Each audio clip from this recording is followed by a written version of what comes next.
to you. Thank you so much for finding time to being with us today. It is Monday, the 22nd of August, 2022. I trust that you had a wonderful weekend.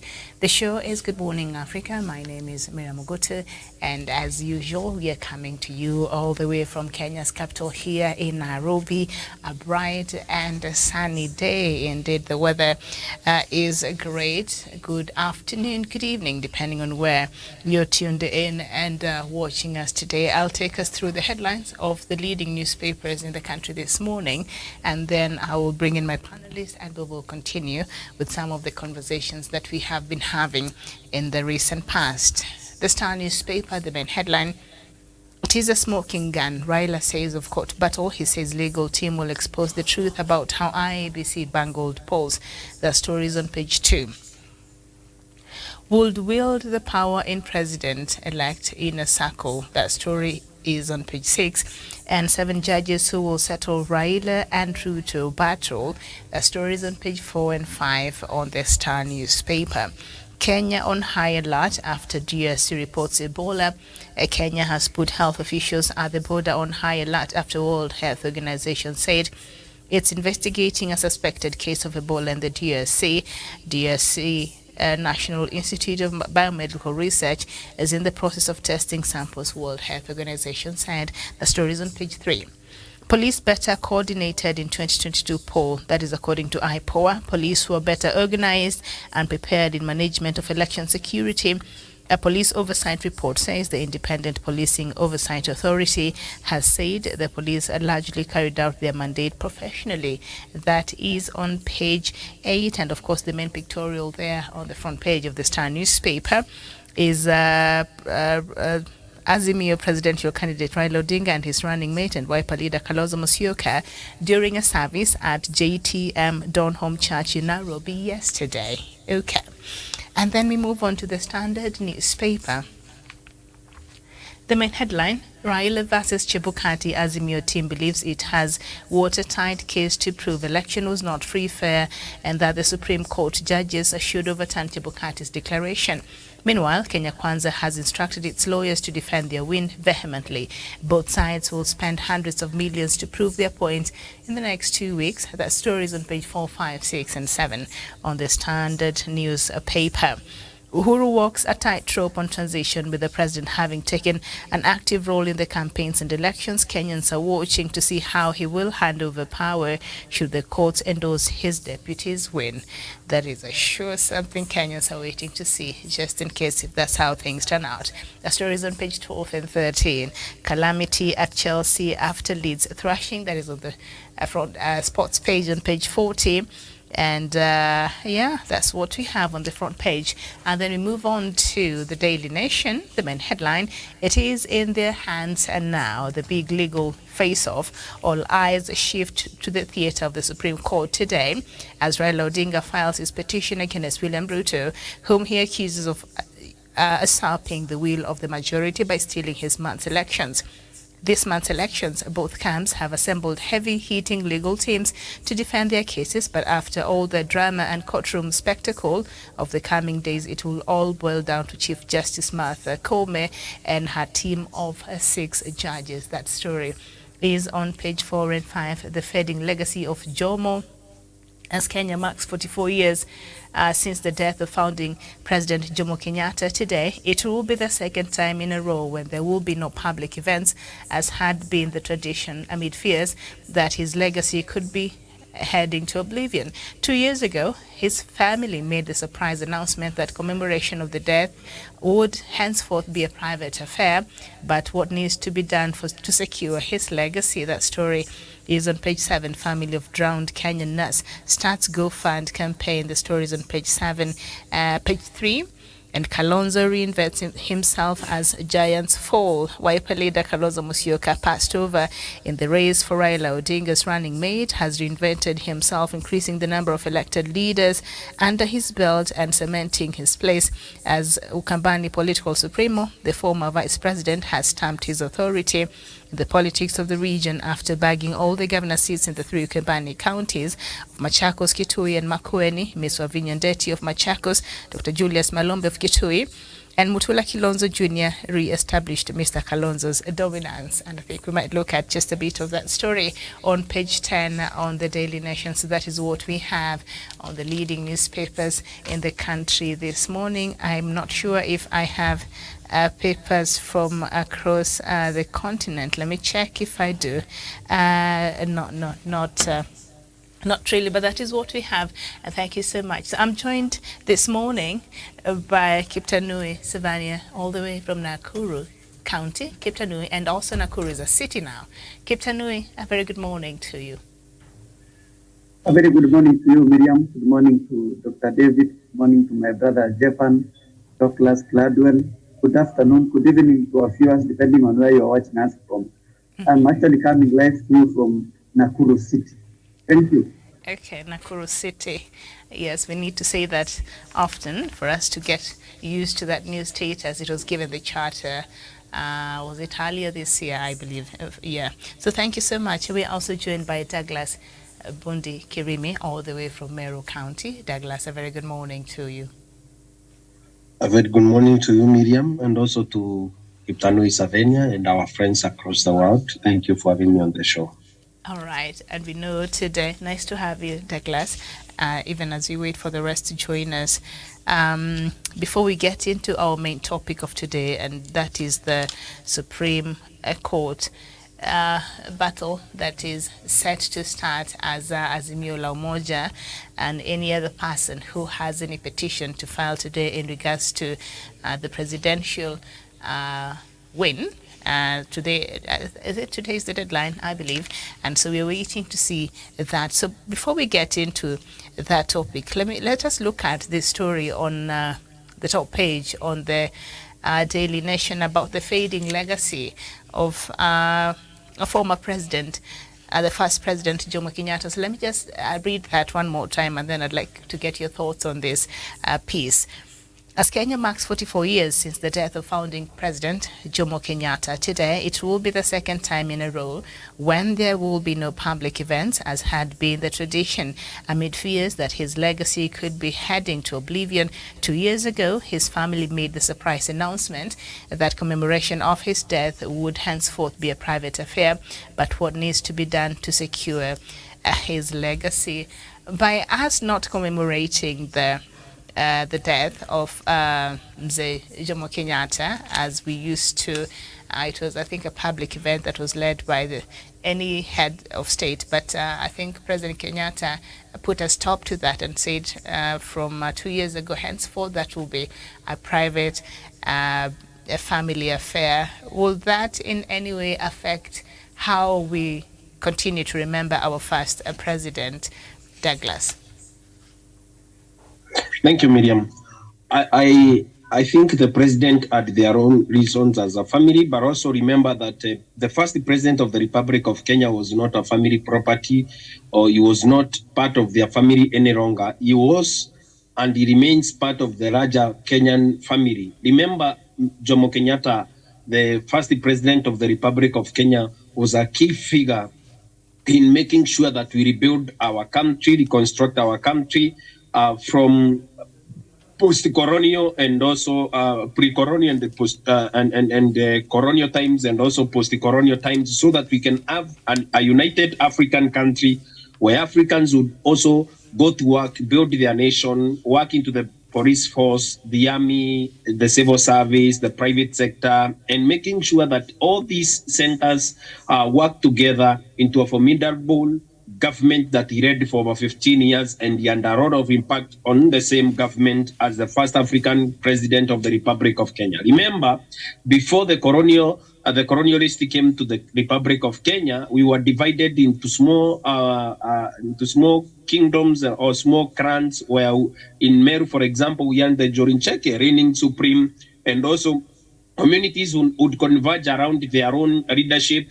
Kikuyu would converge around the Kiama, and also the Nandis and the Ruos, the people of the coast. Every community and their own leadership, but the amalgamation of the same leadership under the colonial governor, and afterwards the president of the Republic of Kenya, the first president, Mzee Jomo Kenyatta, who was the president of our country for around 15 years, this president made sure that these communities, the Meru, the Njurichekes of Meru, the Olkoyot of Nandi, and everyone, and the Kikuyus, everyone came under one umbrella, under one president with different 8 provinces, Miriam, and he was able to hold the forte for the country, integrate us into the Raja Kenyan dream, and from there on, we have always lived into the aspirations of the Kenyan dream, and also we've also lived to the aspirations and hopes and expectations of one common country, one common people, and one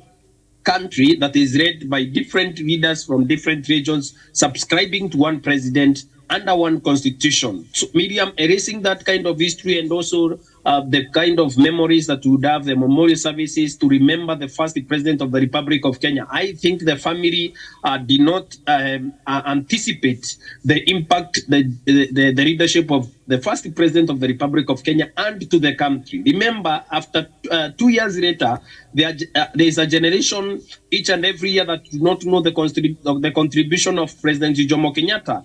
There is a generation of people that would come and would not appreciate the leadership and also the direction that the man held forte for our own country for about 15 years. So I think the family should rethink that now that the president is leaving office, so that we can continue remembering, and appreciating the legacy, the rich legacy of the first president of the Republic of Kenya. He had his own flaws as a president and as a person, but as the first leader of our own country. Remember, there were countries that lagged behind in terms of being granted their own independence by the British, especially the people of Zimbabwe and South Africa. When you look at it, Miriam, it does not make sense for us to continue forgetting the men that made sure that in 1960, 61, 63, we had come together, even as a prime minister in 1961, that we had come together and also formed a government that was the leader of this country, led many development projects,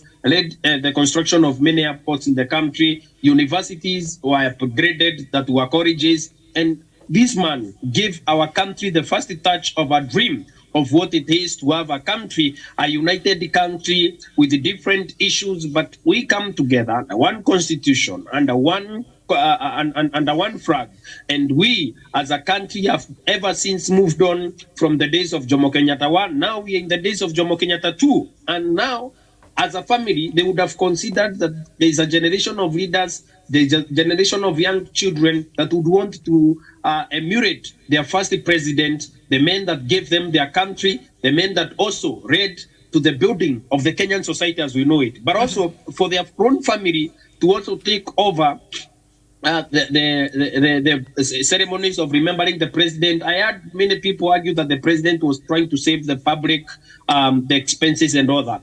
How much more can we not spend on a day to remember our own hero, a man that was our president for 15 years, Miriam?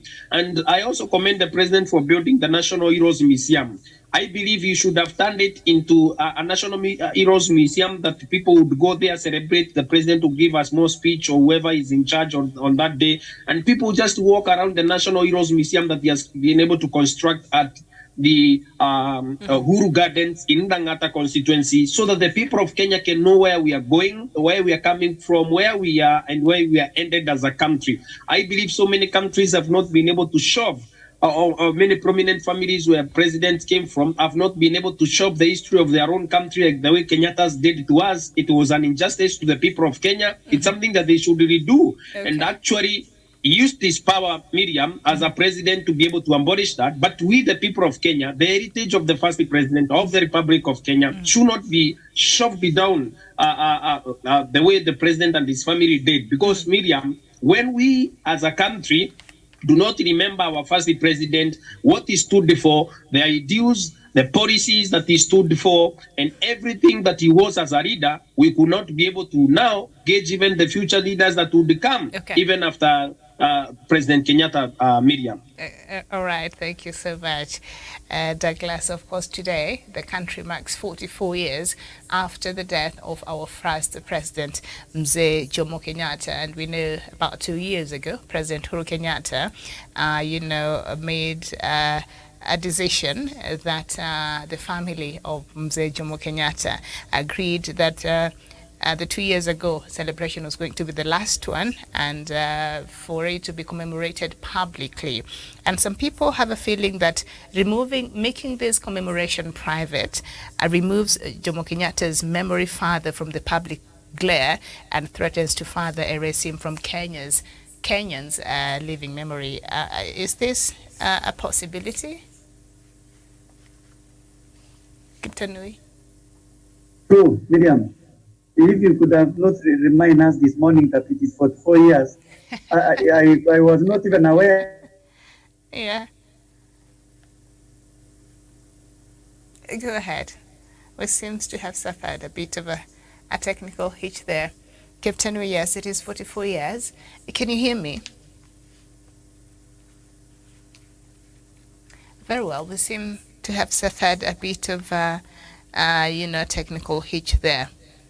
Captain, you can hear me before we move on to another story, because I'd like for us to move on to something else before we get into our main topic this morning. And talk within the Kenyatta family, according to family sources, was that Jomo's grave should be relocated to Ichaweri village, the same way President Moi and President Kibaki were buried in their rural farms. For years, some activists had been pushing for the establishment of a heroes acre, which was to become the burial ground of national heroes and former presidents.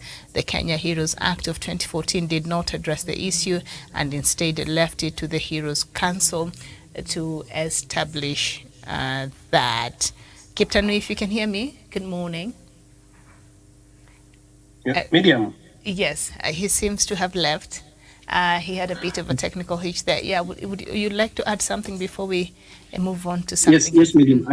I think the family would also, they have their own attachment to the first president of the Republic of Kenya. But also, remember, every other kid that went to Nairobi for a school visit and all that, after we went to Uhuru Park, we went to KICC, and also made sure that we have also, we are shown where the first president of the Republic of Kenya is buried and where the guards are, and everything, the legacy of President Kenyatta, Jomo Kenyatta one, should not be erased from the minds of the people of Kenya. We should be reminded of the man that set Kenya on the pedestal that we are today. Remember some of the programs that are being implemented by even his own son as a president were the ideas of President Jomo Kenyatta one. Remember, President Jomo Kenyatta was the man that designed or paid for the design of the Gong Road dual carriage in 1975 or 1973 thereabout.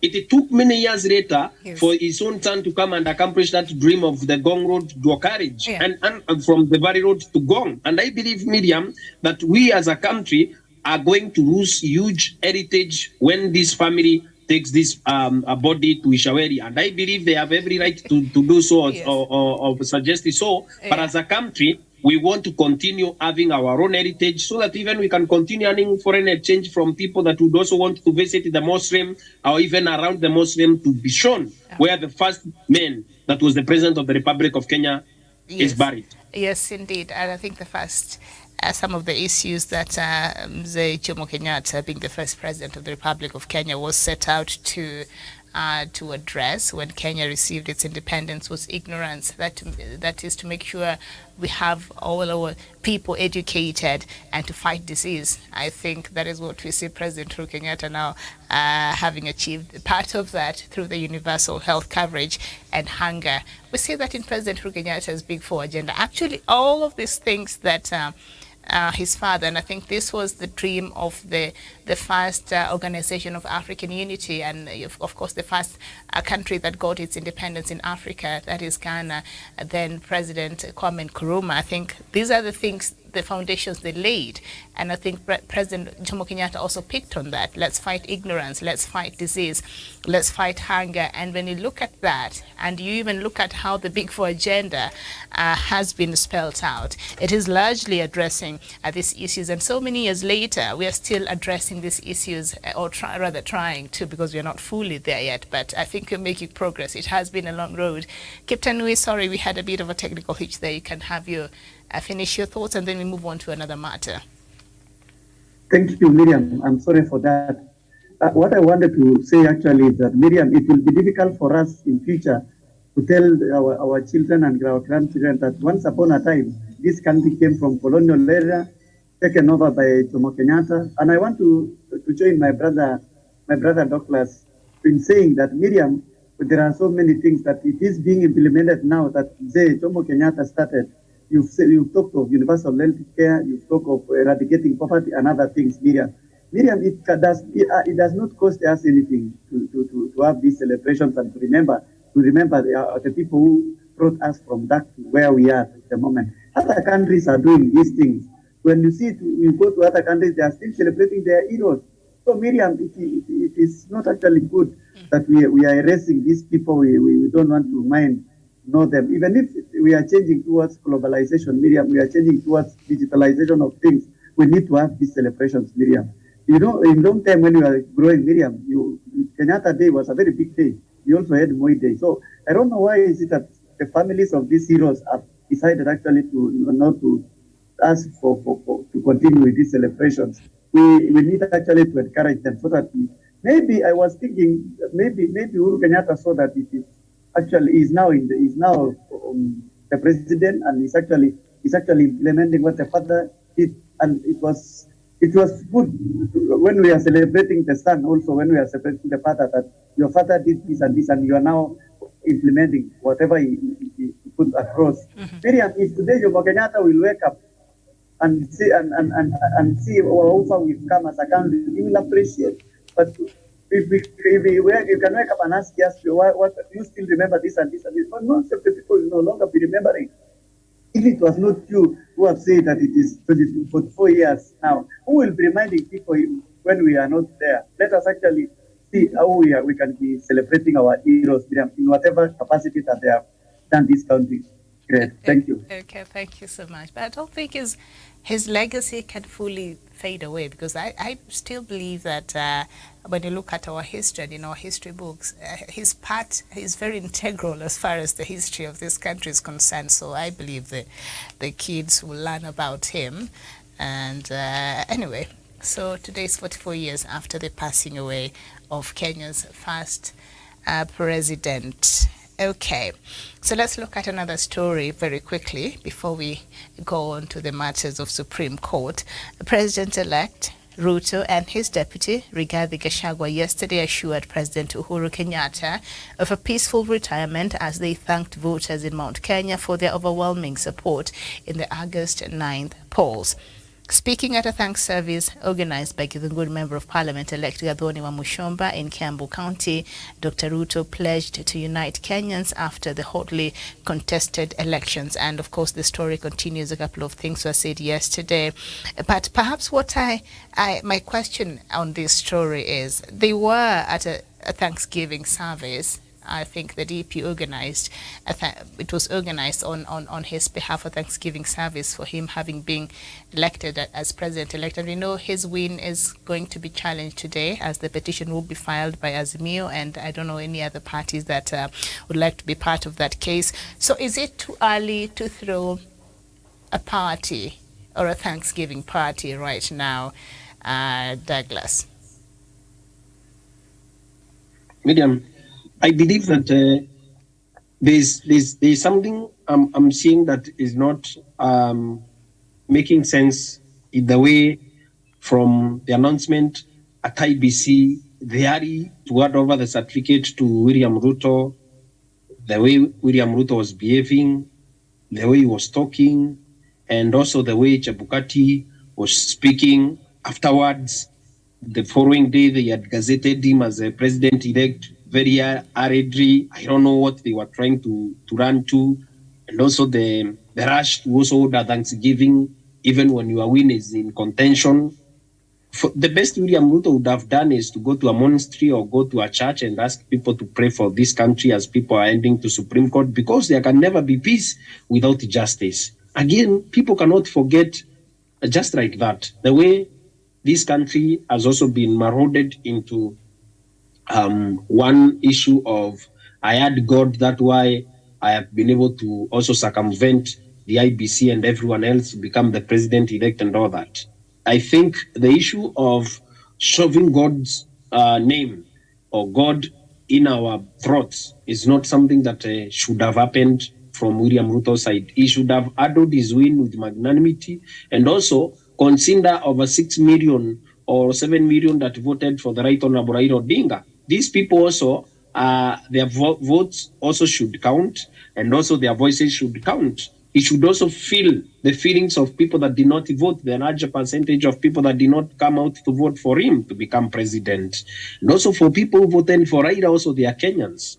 I'm one of the people who also did not vote for him. We should consider our feelings until the win is he going to hold another the second Thanksgiving after maybe the Supreme Court upholds his win?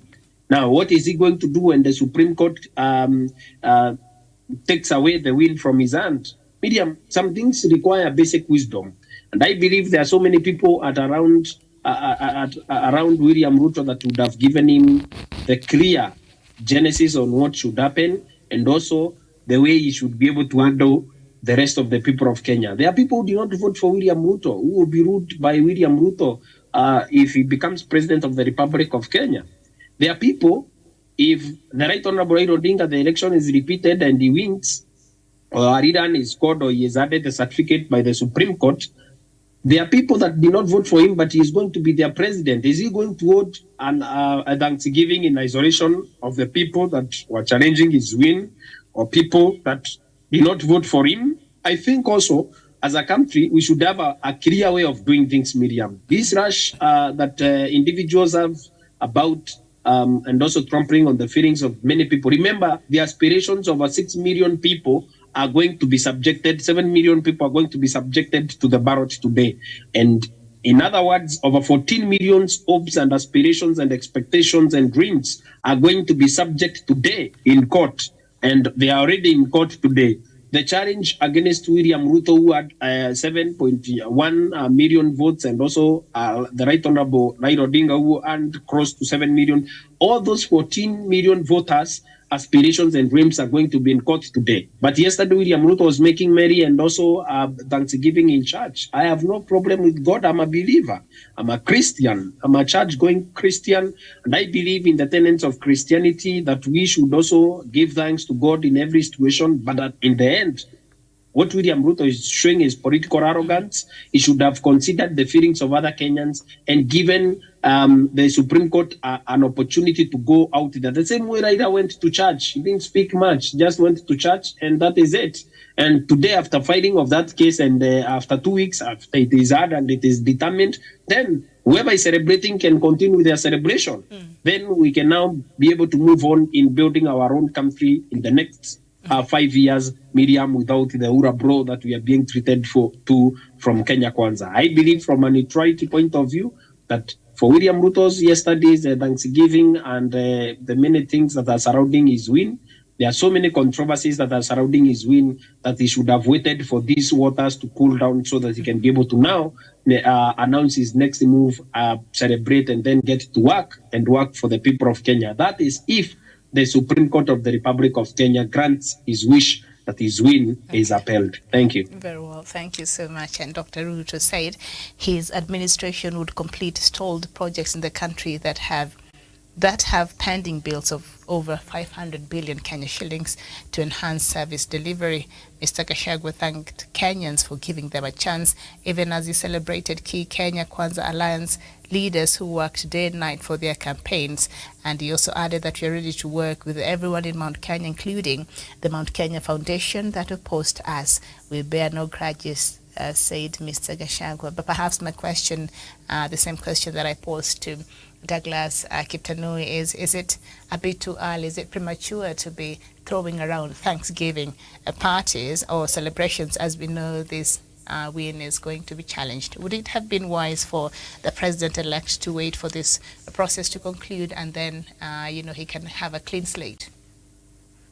Miriam, it is premature. I don't have even nice words to say. I was asking myself, Miriam, starting from the day William Ruto was declared as deputy president, as president-elect, I don't know why I didn't see the similarities like 2013 and 2017, and I'm sorry that I cannot see Dr. David in this show or Let me ask it, my brother Douglas. I saw a lot of discrepancies. I could not be in a position to see Deputy President-elect Rigathi Gachagua being given the certificate, and I cannot.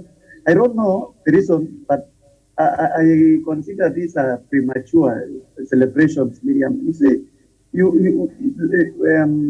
the previous years we've been having elections, and Thanksgiving, you cannot be able to give out Thanksgiving before you are being sworn in. We have a case in court, the case is actually active.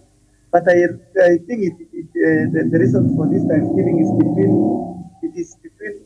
the President-elect William Ruto and his deputy. They know much about this. Maybe there is something we don't know ourselves. And what is the reason for this? It is because in future if anything will happen, we will sympathize with them. Say, Thanksgiving. See, if I come out and start telling you I will do this and this and this, while I know I have an active case in court, it is premature and it is a one way of actually wiping emotions. If this win was genuine, Miriam, I don't think those guys could have been doing those celebrations. What is happening through their bloggers? One of them is Denise Itumbi. They are feeding us with premature things. They are feeding us with a lot of things in social media, telling us that even the four commissioners were in Aboseli and a lot of things. So if actually this thing will be overturned, I don't know whether they will go back to the same people and ask them for forgiveness or what will happen. Thank you. Okay, thank you so much. There's also another story I saw here about how police, coordinated its duties during this electioneering periods, and police, according to IPOA, police were better organized and prepared in management of election security. A police oversight report says the Independent Policing Oversight Authority has said the police largely carried out their mandate professionally. Douglas, would you agree? A quick one. How the police acted this time as opposed to the previous elections that we've seen. Thank you, Miriam. I believe that the report from IPOA is also true from my end, because also when you saw the conduct of police, the chiefs and everyone, I believe there are now chiefs that were accused of stealing votes in the favor of an opponent, or that widespread use of provincial administration in this election. And also the police officers were very impartial in this issue. The very clear indication is when chaos broke out at the Bomas of Kenya, and the Assistant Inspector General of Police, Gabon, was in charge, and also the police officers, the GSU, and every one of them behaved very well. And also they made sure that the peace prevailed across the country. And also for a few chiefs who felt that they are above the law, they cowered in the end, and also made sure that peace prevailed. Nobody bought votes, and also forced the people to vote for a particular candidate. And especially for the government of the Republic of Kenya, they did not use their machinery to be able to coerce the people to vote for their own candidate. And the Inspector General of Police, Mr. Hilary Mutyambai, and also DIG and Bogua, and also Gabon and others, the police commanders across the country, the county commissioners, they did a splendid job.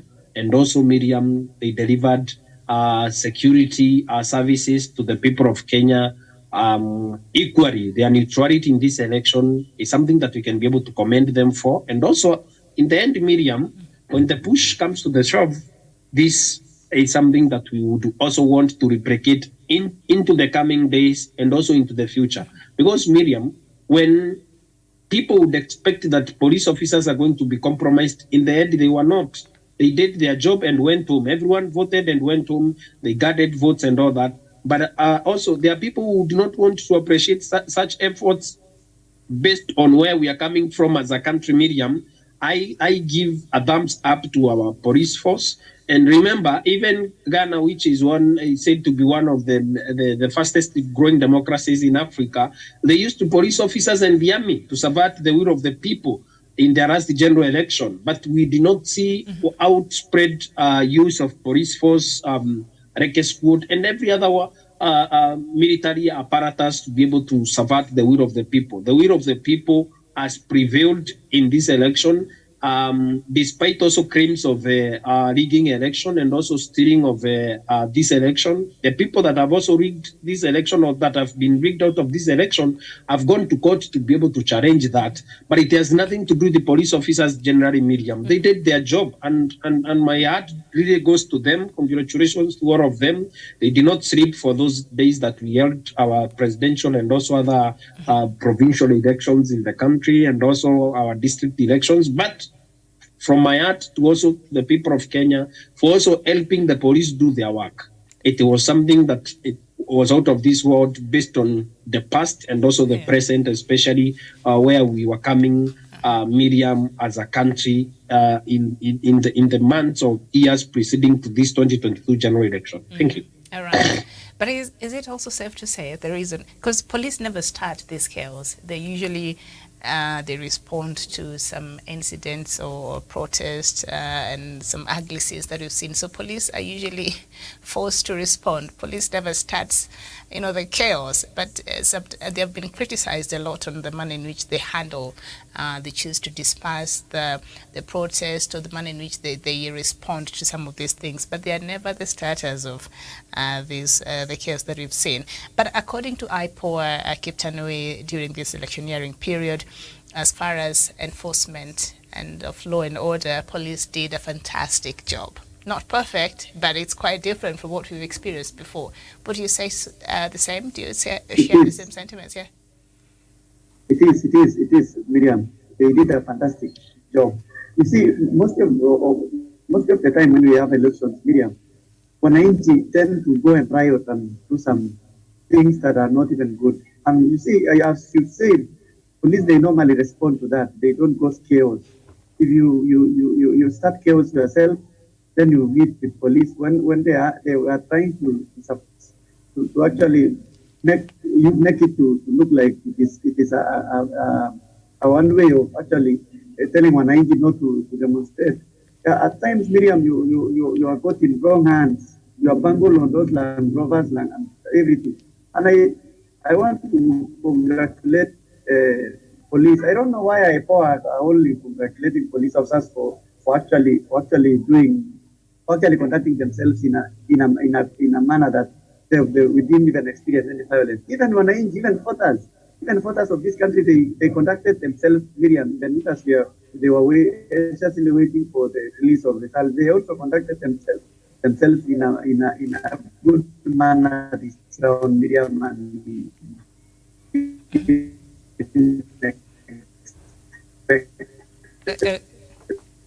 Captain, we seem to be having a problem with the reception. Now, when we're letting police officers, we need also to motivate. Okay. Is it okay now? I think it's much better now.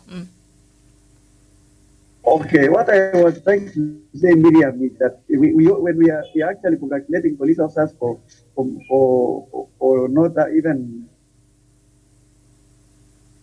when we are congratulating these officers for the good work we need also to motivate them, Miriam. We need to see their housing. We need to see everything that runs smoothly, Miriam. We need to see if they have psychological problems. We just handle them. But I also join hands with IPOA in congratulating them for they conducted themselves in a good manner. Thank you. Okay, very well. Thank you so much, Tinka. Christopher, thank you for writing to us this morning. You're saying in real democratic countries, when an application or motion is filed with a court against a party, then that party will be expected to wait until the application disposed of accordingly. By the way, we see Mr. Ruto, that is the president-elect, Mr. Ruto moving forward, is unprofessional and void of diplomacy. Thank you. All right. Okay, I hear you. Now, okay, there's a story about Kalonzo and how perhaps he has been able to reinvent himself as far as the politics of Ukambani is concerned. Because remember, we were criticizing him, Douglas, and I know you led that criticism in the previous conversations where we wondered when, Kalonzo was seeking and was trying to negotiate his way into Azimio, and they had troubles having him there. And the issue of he did not even have the lead in he only had one county in Ukambani under Wiper, and at that time Ukambani had 3 different governors in 3 different parties, under 3 different parties. Gilu with Nat Kenya, in Kitui then, and then he only had one, and then Mutua was there with Maendeleo Chap in Machakos, and Makueni was the only county that Wiper had a governor. But now he's been able to cement all 3 Wiper party. So I mean, how do you make of this? Has he been able to reinvent himself over time, Douglas? And now can he comfortably call himself the kingpin of Ukambani politics? Miriam, I think when the opposition led by Raila Odinga joined with President Kenyatta, they had some form of political insurance, some perceived or irrations of political insurance that they disrespected a lot of people in the end. And I also think that Raila should, in the next dispensation, by the grace of God, Raila or any other leader should not be able to surround himself with corrupt people and sycophants who would come to you and lie to you that this is a passing crowd, we are going to deal with him. Remember the way they also mistreated Kalonzo. They mistreated Papa Waroma, Moses Wetangula. And that man has been able to vote for William Ruto. Why is he called Papa Waroma? I've never understood where that name came from. Do you know? I don't know. I don't know. I don't know where the name Papa Waroma came from. Is like Pope or something from Oko. Yes, it's a Papa of Bungoma. So, and when you look at the way they mistreated Musalia Mudavadi, calling him a coward, a lazy politician, Papa Waroma and Kalonzo Musyoka, calling them political ticks and the parasites, all these things, Miriam, if for example, Raila worked very well on crafting a deal with Moses Masika Wetangula, Musalia Mudavadi, Kalonzo Musyoka, and every other prominent politician that they would have brought to the fore. Instead of dangling them political carrots one morning and the next morning they have also taken the cabbages away, and everything that they had built over years was brought down. Then they had to go and build another camp in Kenya Kwanza. I do not doubt the political, the formidable political machine that the Right Honorable Raila Odinga had built for Azimio together with the president. But the issue of mistreating Kalonzo and thinking Kalonzo is not popular in his backyard was also very misplaced. Remember that even Nzioka Waita had to also raise his hands in air in the Machakos when Wavinya Ndeti of Wiper came to the fore. Wavinya was not actually campaigning the way Waita was campaigning. Waita went to every location in Machakos, giving out money, programs, and speaking a lot of good English, saying the way he's going to manage all those things. But look at what people did. Woke up one morning, voted for a Wiper candidate with a good margin. In Makueni, Mutura Jr. was not even campaigning. I saw him in Meru several times.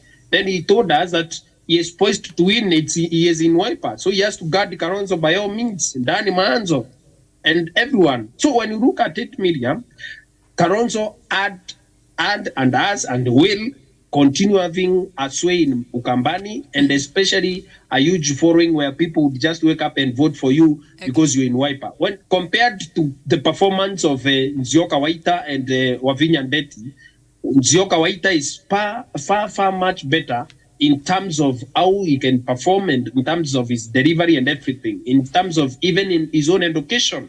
Wavinya Ndeti is academically not fit to compete with Nzioka Waita, but people voted for her anyway, and that such is the incompetence of our political parties and also political kingpins. I want to confirm to you, Kalonzo, continue being the kingpin in Ukambani, because now the people that had escaped him for 3 times now, the governor of Machakos, which has been held for 10 years, now it's in Wiper. In Makueni for 10 years, now it's in Wiper. And Kitui, which had sneaked into NAC, now is back in Wiper. 3 governors and very many MCAs and MPs, Miriam. This is a true leader from the region. And I also believe, Miriam, as I conclude on my point, that in the next dispensation, any politician that would go out there and dismiss Kalonzo and others, please work with them for the better of the of our country if you really have to. Because if you don't, Kalonzo would have gone to William Ruto. Look at the damage that would have happened to Azimio. Thank you. All right, and I hear you, but also, yes, you reminded us there very well, because in some instances there was a negotiated democracy, some of the conditions that perhaps Kalonzo put in place for him to support and to join, Azimio, La Umoja One Kenya Alliance, and I think we saw some strong candidates actually giving up their positions, and maybe that is also part of it. But also now, Captain, is it safe to say that Kalonzo Musyoka has once again reinvented himself as the leader of Ukambani as far as politics is concerned? And something else that Douglas there has underscored, I think, he used other words, but I think what I heard Douglas to be saying is that the arrogance of ODM party has costed them in ways that perhaps they need to sit down and relook at moving forward. Very true. Very true. Whatever my brother said is true. And when we say that, is that we might not even having kind words to say. ODM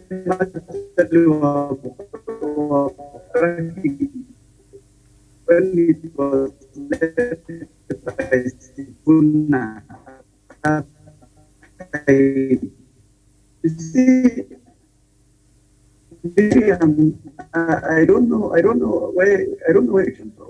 Because they almost Kalonzo of the way served, although we suffered a little bit, but we could have suffered a lot. And he has actually stood. Captain, we really, I don't know what's up with the man he was. Many people actually castigated him, calling him watermelon, and I don't know. Is it okay now?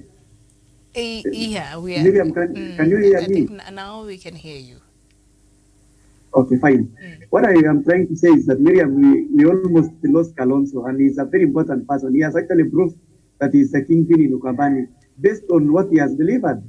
He has delivered a lot of what we are very proud of him, and we wish him well on his next dispensation, Miriam. Thank you. Oh, all right.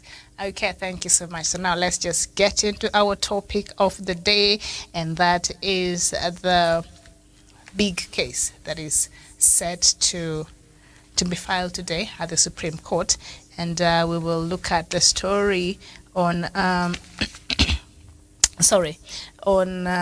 let me see. Let's look at the headline on the Standard newspaper and see how they have captured this story. Raila versus Chebukati. Azimio team believes it has a watertight case to prove election was not free, fair, and that the Supreme Court judges should overturn Chebukati's declaration. Meanwhile, Kenya Kwanza has instructed its lawyers to defend their win vehemently. Both sides will spend hundreds of millions to prove their point in the next 2 weeks. And some of the issues that are likely to dominate Azimio case at the Supreme Court, according to the Standard newspaper, I'll just take on these issues. The first one is the case will be crystallized around the announcement, the numbers, verification, the split in commission, IEBC's representation in court, and the process. So let's start with that first point.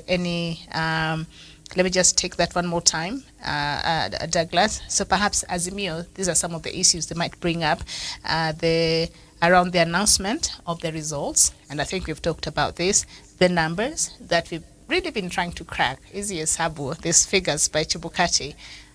Some of them don't really add up. The verification process, the split in the commission. We saw the 4 commissioners, but I'm really glad they're quiet now, because I think that back and forth we were starting to see between the chairperson and the commissioners, I think was not very good for this country. So if they haven't anything else to say, let them wait for this case in court. They can appear there as witnesses or give that information to the relevant authorities that can take, can take action. And then IBC's representation in court and the process. So which one of these could actually be an issue that Azimio is likely to bring forth or to raise as part of their grounds to look for these elections to be nullified? Douglas. Thank you, Miriam. I believe that Azimio lawyers and also Azimio La Umoja legal team are hiding their cards or they are non-committal on what they are going to bring up before the courts.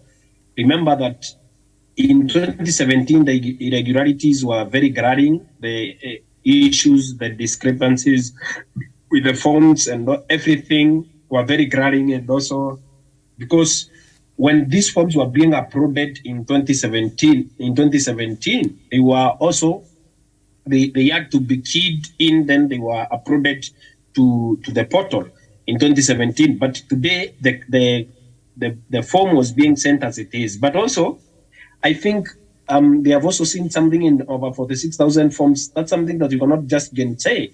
Over 46,000 forms is something that that could have brought problems to Chebukati, and then Azimio, maybe they have a winning card around that. Remember, the 46,000 forms were giving an headache to organizations, even with the tens of workers, to be able to peruse around those forms and also be able to continue their career and everything around that. And also, the way Azimio Rigo team is also very quiet is something that is very unsettling to my heart. I have heard them say they have a mother of all evidences, but the issues that the irregularities in this election, some of them can be seen. You can be able to argue your points from that point, but will they amount to postponing this, to causing a rerun or calling for a fresh presidential election in this country? Or is the win of President-elect William Ruto going to be upheld? Are these enough reasons to convince the Supreme Court? Because if you look at the way Azimio has been able to give a wide berth, even in discussions, the way strategies to work for Azimio Raumoja before, even coming to on TV and talking and saying that they don't have a watertight case and all that. All these issues, Miriam, that you see that are being brought on the floor, they are very varied issues. But from my perspective, I'm still waiting to see that winning card that the Azimio Rigo team has for the Supreme Court and convince the Supreme Court to be able to overturn this election and that they have called null and void. But honestly, Miriam, from my perspective, there are very many issues that, like I've said, that have also been found in this election. But I am also waiting to see if the Supreme Court is going to also declare this election results null and void and call for a fresh presidential election based on the very few irregularities or the very many irregularities as you see it. Because for Azimio, there are too many glaring irregularities, and for some people, there are very few irregularities that cannot amount to overturning this election. But for me, I think that in the next election, people should also invest a lot in making sure that people move out of their backyards or their strongholds and go vote for them, so that maybe these differences that we see in this election, maybe the next president will also defeat his opponent with over 1 million votes plus, because these small issues, Miriam, can also cause a lot of problems. That's why I think William Ruto is very unsettled